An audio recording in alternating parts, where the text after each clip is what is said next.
Brian Wagner, Senior Editor at Dragzine here with Nichole Elff at PRI. Nichole, I've seen you at a lot of different events with this car, and it's cool to finally get to talk with you about this little hot rod and some stories to tell. But first off, tell us about this car, because this thing, for those that don't know, it's a pretty impressive ride.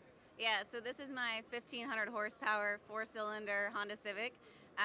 It's a beast, to be honest. I race it in X front-wheel drive and sport front-wheel drive.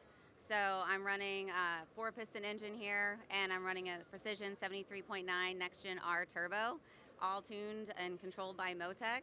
And this thing is a beast. Like, I go almost 200 miles an hour in the quarter mile. All right, let's put that in perspective. 1,500 horsepower out of sub 200 cubic inches, right? Yeah. And not only that, you're in there not just doing your taxes and drinking tea, you're ripping gears. Yeah, it's H-pattern, so I actually like to do stick shift racing, and I come after some of those domestic stick cars and take them down too. And that's awesome. And you said 1,500 horsepower in a rear-wheel drive car is gnarly. What's it like with 1,500 horsepower with a torque steer between the hands? So the car, if everything's going well, I'm not having to do much steering, but I will have to fight it down the groove if the track doesn't have a wide groove. But really, we have so much weight on the front end of the car, it's the shutdown. So when I'm almost going 200 miles an hour, that's when the sketchiness comes in on this car, because all the weight is transferring, because the car is going down the track like this, and then it transfers forward, and the parachute comes out, and the car will actually sometimes start to wag its tail on me. And anybody that has gone fast knows that one of the most terrifying feelings on earth is a car that starts wagging its tail at the top end. Yeah, there's many times I actually have in-car videos where I've been like this before, trying to keep the car going straight, and I'll get like out of the corner of my eye, I'll see a bit of the wall, and I'm like, oh, here we go. Yeah, not a fun feeling. And again, it's funny to me that you are going, what, 7, you said, what's the fastest it's been? Fastest it's been is a 784 at 196.7 miles an hour. I'm actually the 9th fastest in the world right now. Again, let's let that sink in, that the gentleman at Honda that probably designed this car never thought, hey, someone's going to take a Civic hatch and go 200, right? Yeah, I mean, think about how much horsepower these engines had when they first came out, 200 horsepower, and we're like 7 times, almost 8 times more if you think about to the crank, what they made originally.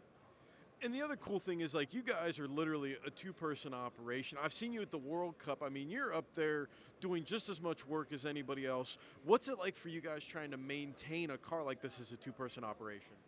To be honest, it's hard. It's a lot of work, and we don't do much other than, like, I still have a day job, so I have to pay the bills and pay for my race car. And in the evenings, we're working on it, doing the maintenance, because we don't have a big high-dollar program, so the maintenance is how we keep things together. And we'll drop bearings every couple of events on the car. While we're changing rounds, or while we're going rounds when we're competing, it's just us taking care of it, kind of monitoring things.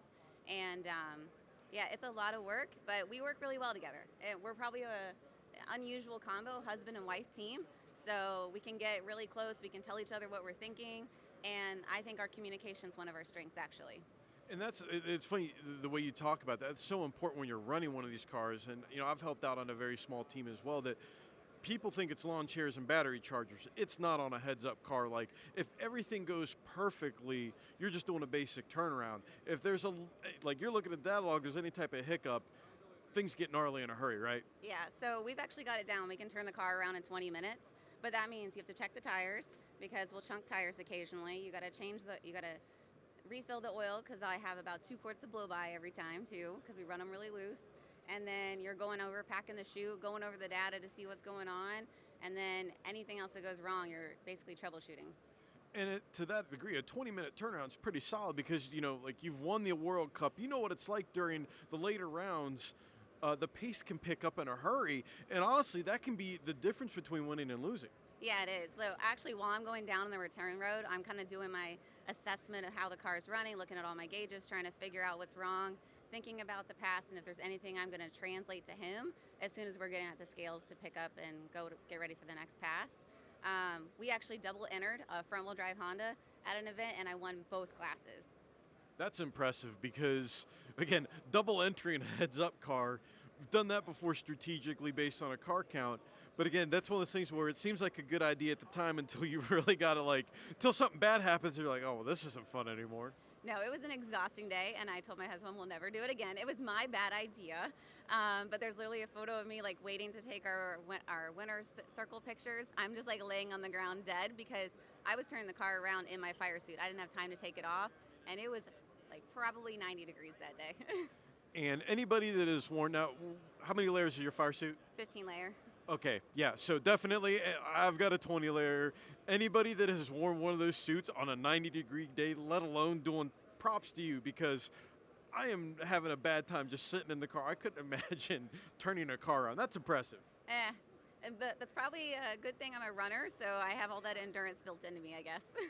Awesome, it's a great vehicle. Before we close things out here, who helps you guys keep this car going down the road? So a lot of work is from my husband, and we have a company together called Demon Motorsports.